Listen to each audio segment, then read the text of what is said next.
everyone, to the R.E.S.T podcast, where our goal is to help each and every one of you displace confusion, chaos, and dis-ease in order to heal and find significance in life. We are back with Miss Katherine Dang to discuss internal versus external government and another very common question of, if I have so much power, why do I feel so weak? I know I've even asked this question myself. Virginia, do you have a quote for today? While Katherine and I were discussing this series, we just got to talking about the fact that life is energy. And when we're overwhelmed, we're in fact losing energy, which means we are drained of life. It's a form of disintegration, and naturally that would weaken us. Life is a fundamental law of nature.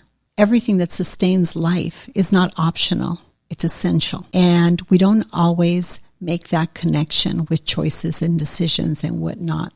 What we're going to reference in this segment are things that are foundational to life. And we're going to discuss them in the context of self-preservation, things that promote our life. Because if we're going to talk about power, and if I have power, why am I feeling weak?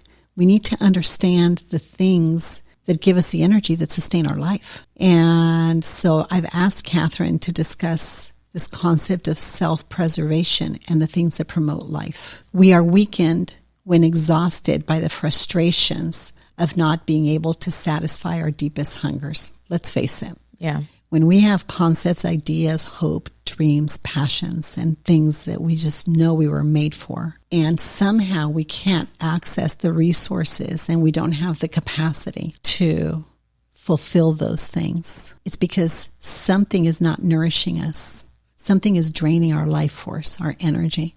The things that we think are fueling us are not.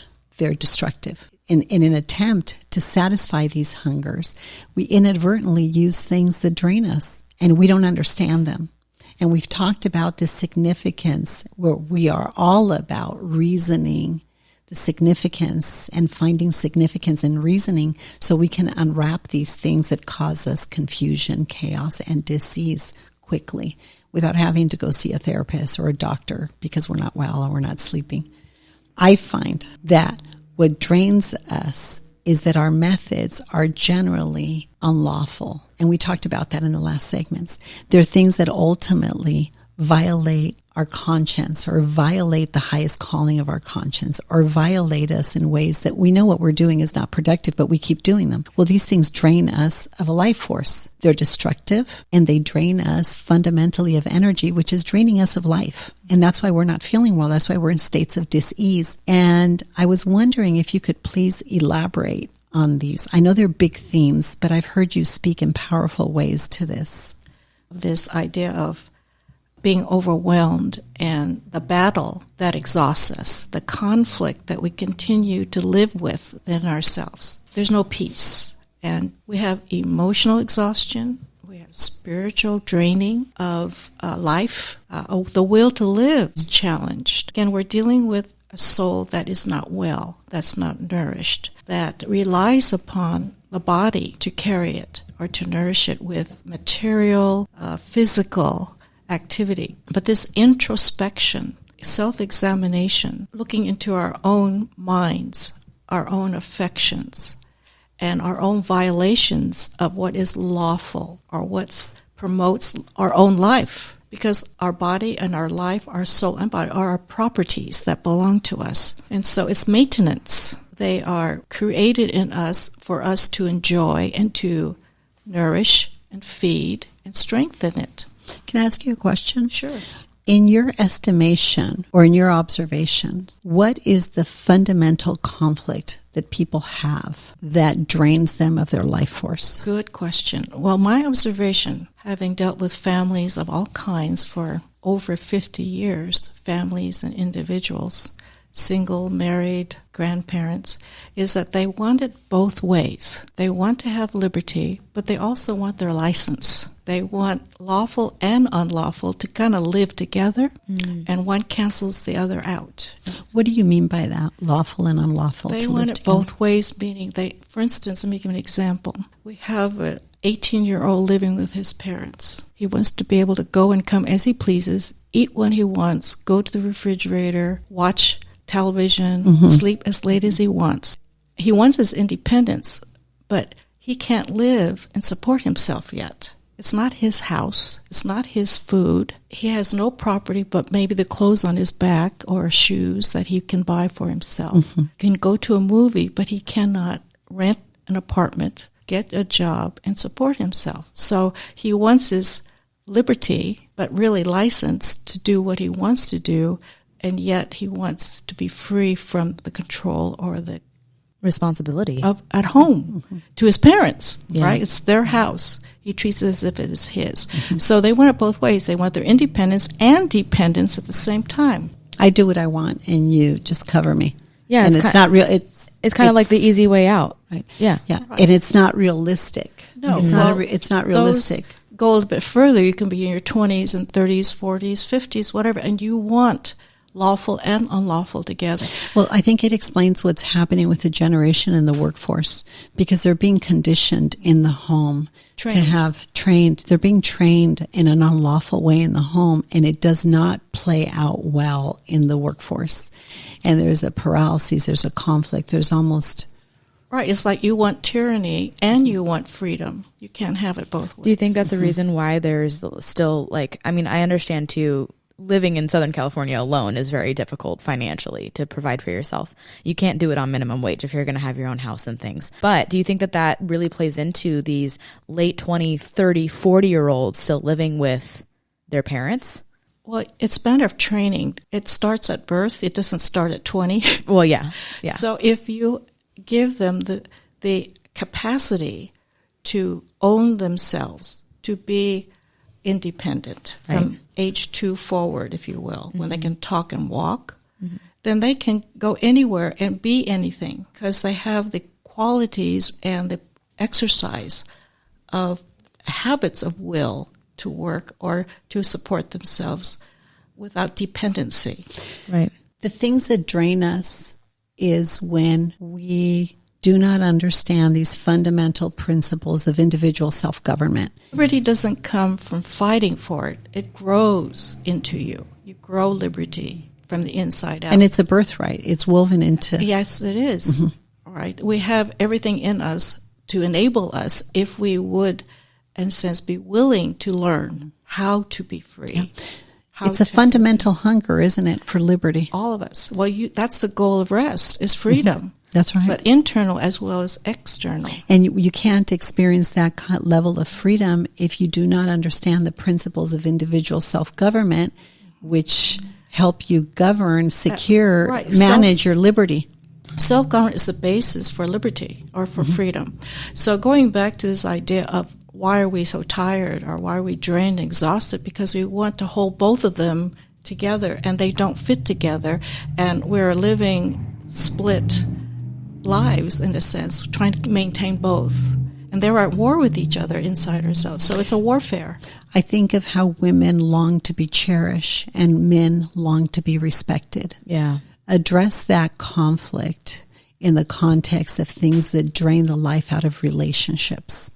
Well, there's no warfare between the two, male and female. I like to see that the feminine and masculine in this world really balance each other, governmentally speaking, and not to violate each other's qualities and contributions to home, church, good business. To the whole. To the whole world. But it's competitive. And yes, they're not identical, but they are mutually respectable. Well, when we don't understand what's lawful and unlawful, obviously within our own constituents, it's difficult to bring those principles to bear in a relationship. But when you have a marriage, obviously I deal with a lot of couples, a lot of marriages, the lawful and then the unlawful way I think that we engage into that union creates a lot of unnecessary confusion and chaos and disease, because fundamentally a woman longs to be cherished and a man hungers to be respected. With cherishing someone, that obviously implies respect. And when we respect a man, right, we cherish them and we honor him. They're not exclusive. But I like what you said. I just asked you, in your observation, what's the fundamental conflict within us that makes us our own worst enemy. And it's holding the lawful and unlawful together. Yes. And that's what I was trying to get to. I wanted to mention it by way of example in the context of marriage, because those are very tangible examples where we see that we sabotage ourselves. But if I have so much power, why do I feel so weak? I think we do feel weakened in relationships when we try to hold the lawful and the unlawful together as if they're synonymous, right? Or they can be married. They can be married, yeah. And you brought an excellent, I think, example to bear in what's happening in homes with our teenagers. I mean, they have more wealth. They have more expensive toys. They have more expensive things. I mean, the Christmas list of kids today is just shocking. I remember getting slippers, pajamas, a brand new toothbrush, maybe a cute pair of shoes, and I thought that was the greatest thing in the world. And kids are getting $400 and $500 and $600 and $700 gifts on average. Mm-hmm. That's crazy. It's giving them a false sense of so much. It's not reasonable because it's not balanced. It's not appropriate. And it's interesting because it does weaken them. It keeps them from being self-sufficient. It does. And it's not empowering. It's not life-giving. Right. We talk about the principle of life-giving forces. This is not a life-giving thing. But if we taught what R.E.S.T teaches, we're dealing with effects, the consequences of untaught principles. If you began when they were early in their infancy and onward, they'd be prepared for the world, and wealth would not be a problem. And I will say that the vacuum is so great today, and the hole in the souls of this generation is so great that they're hungry for this. So just because it hasn't been given to them doesn't mean they won't receive it quickly. Absolutely. And pass it on with great conviction. Well, in some to sense, their kids. This generation who is full of wealth relatively have learned that's nothing there. Mm-hmm. All right? I mean, they've been brought up in a mansion, but they realize coming out, it's empty. It was hollow. It's emptiness. There's your shallow water. Yeah. And so they're prepared for deeper understanding of life. Mm-hmm. Life isn't consistent motorcycles and swimming pools, etc. Yes, because liberty by definition has to have movement. It has to swim. It has to gain traction. It's meant to go explore, right? Yeah. And when there is shallow waters, there's no room for movement. So although externally everything looks good, internally they're dying. Yeah, you're a life force is drained. They're neglecting fueling the inner man, and they have everything external, but they have nothing nursing and nourishing the heart, the mind, and the spirit. Which is what R.E.S.T is all about. Yeah. And displacing the confusion is teaching people how to think along these universal principles of individual self-government that are self-evident and speak to our natural affections. I know Natalie's chomping at the bit to say something. I do, because what this makes me think about is, you remember being a toddler and you wanted to jump into the deep end of the pool so badly, but your parents kept you in the shallow end. To me, that reminds me so much of this concept of liberty, is that like when we're not taught that at a young age, we grow up constantly wanting to jump in that deeper end of the pool, but we literally don't know how. And I think something that's missed a lot is that it's not just the responsibility of the parents to teach this concept of liberty, but it's also the child's to have that realization that I have not learned this, so I need to actually go out and learn it. I honestly think that finding that drive or even that realization can be extremely difficult for a lot of people. And Natalie, you're a fruit of this. You're a product of this, because when you heard R.E.S.T, and you heard, and it can feel overwhelming and a bit complex, but when you began to wrap your mind around it, instantly you knew, I'm hungry for this. I'm thirsty for this. Yeah. And that is the fruit of the explosive success we have experienced. Don't you think, Natalie? I do. And honestly, there's actually a proverb that I want to say really quick that goes along with this perfectly. And it's so simple. It's Proverbs 13:12, and it says, hope deferred makes the heart sick, but a longing fulfilled is a tree of life. I think that and is liberty so is the longing of the soul. Exactly. Yes. Exactly. So good. It's universal. Great. It's universal. It's universal. Yes. And we, by God's grace, have the greatest liberty anyone has ever had in the world, in history. Yeah. I love it. And I want to make this real practical for a second. And Katherine, you speak about that so well. And we're going to dedicate specific segments for an entire month on these principles and breaking this down from the genesis of this from beginning to end in ways that can be transformational in the lives of people. I want to just get real practical here. Food, the food we eat, for example, the diet we take. There's a lot of information on this now. It's very practical. Some food, raw foods, it's living, obviously is life-giving. Synthetic things are not. One's lawful, one's unlawful. We can see what they're consuming by how they look. Right. Relationships. We know when we're in a toxic relationship that's not healthy, that is diminishing our life force. Absolutely. Right. 1000%. And we know relationships that bring life to us, and we have got to be intentional. And we all know junk food is more fun and it's easier to consume, more difficult to digest, but easy to consume. Yes. There's a mouthful. Yes. So if you're in a toxic relationship and it's easy to consume, we're telling you right now, it's not going down well and you're not digesting it well, and it is Poison. diminishing. It's poison and it's diminishing your life And force. that's where So the confusion really there. comes from in those relationships. Yes. And jobs too, right? Jobs. We should be involved in work that makes us come to life. That gives us joy. That gives us That joy. gives us hope. I love that. The life of the soul is joy. Can I give something on that too? A lot of people get asked this question of, what do you want to do? And you're asked that question from when you're 7 years old on, right? Especially in high school, when you're figuring out who What do you you wanna are, do? you know, and all these things. And you get to high school and you're like, I don't know what I want to do. Like, I don't really know. I don't even know who I am. Exactly. And I think that a better question to ask, and even now, even as an adult, better question to ask is, how do you want to live? I think that's very different, because I think it actually addresses the heart. And also it helps you look at the outcome at the end of like how you want to live. Where do you want to be in life? And then you can work backwards from that result to actually get there to how you want to live. That, or how about this? What drives you? Yeah. What are the hungers? What are the things that compels you? When do you feel like you're soaring? What makes you happy? Or where's your talent? And Where's your What do talent? you do well in? Yeah, because those are gifts that you've been given. That are So used yeah, to be used. Absolutely. And be productive. exactly. I remember I was 7 years old, 8 years old, 9 years old.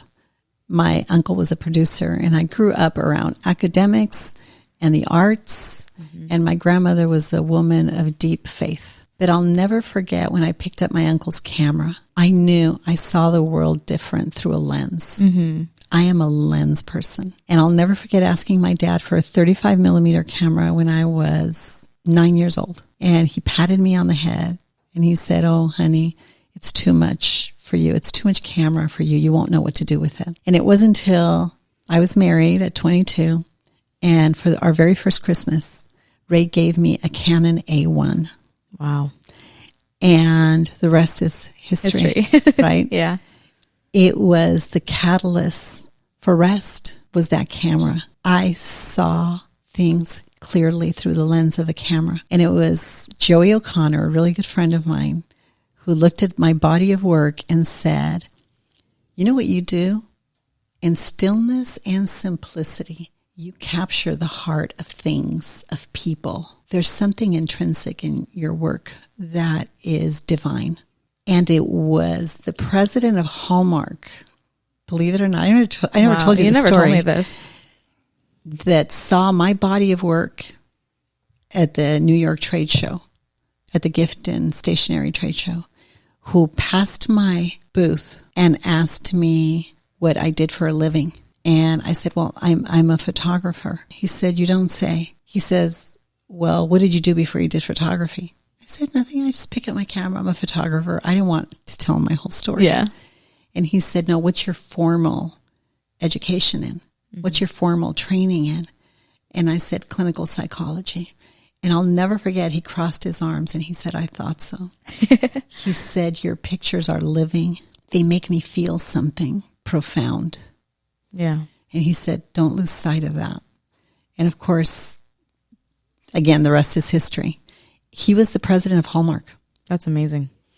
And I signed incredible licensing agreements for my photography from that point forward.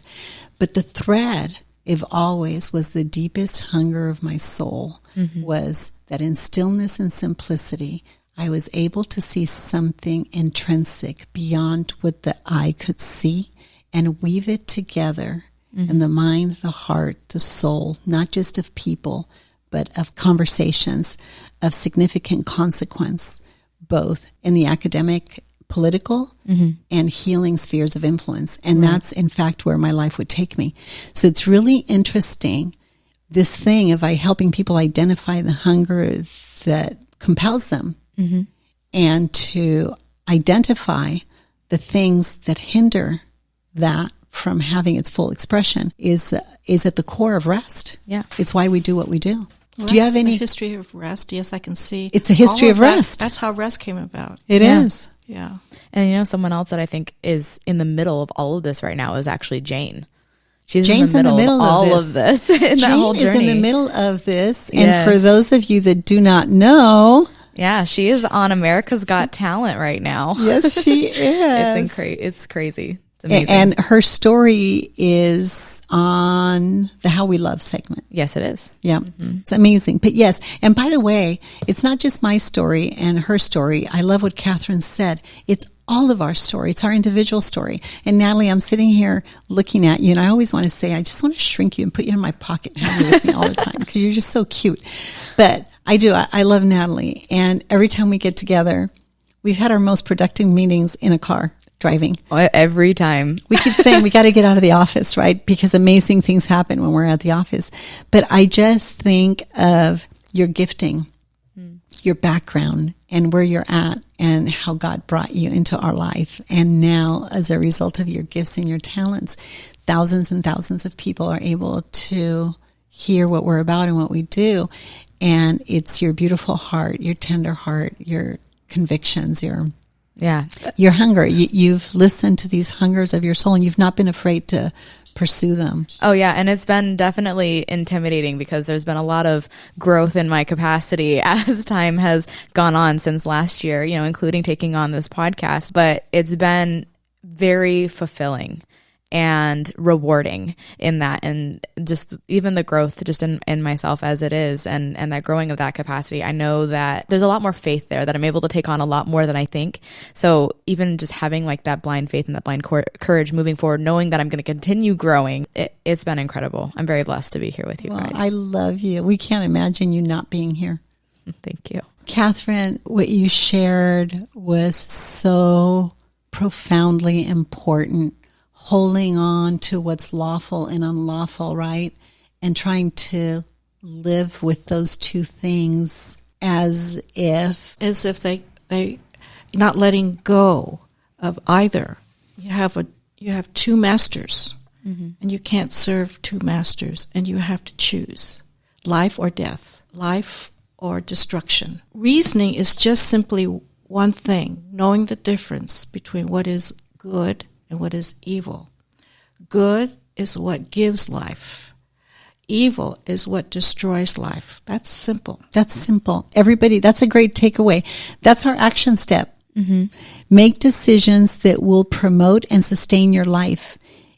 If confused, consult your conscience. You intuitively, as Katherine says, know the difference between what is good and what is evil. And I think also recognizing the three lies that we've talked about before: lust of the eyes, lust of the flesh, and pride of life. I want, I need, I deserve, right? Yes. Your impulse. Yes, that's your impulse. Well, and that's what creates the confusion. And the toxic. That's right. And hit the big pause button, right? Yeah. When you say I, and I want, I need, I deserve. That's the warning sign. Yeah. Pause. So good. Thank you, Katherine. Thanks, Natalie. That was fun talking with you about this in this segment. Next segment, I think we should all have a discussion about this next topic too, after you share principles of conscience. Absolutely. The tangible takeaway, the book that we would like you to purchase is Soul Hunger, and you can get it on Amazon, and The Hunger Test, right, Natalie? And you can tell them how they can access that. All right. Yes. For that hunger test, you can actually take that at hungertest.com. And that is the actual test that's connected to the book Soul Hunger. And to learn more about Katherine Dang and the Philomath Foundation, please go to philomathfoundation.com. That's PHILO mathfoundation.com. For updates about REST events and this podcast, please visit our Instagram or Facebook, The Place of Rest. If you would like more information about Virginia or to donate to our nonprofit, please go to virginiadixon.com/collaborate. Thank you so much, and we'll be with you again soon.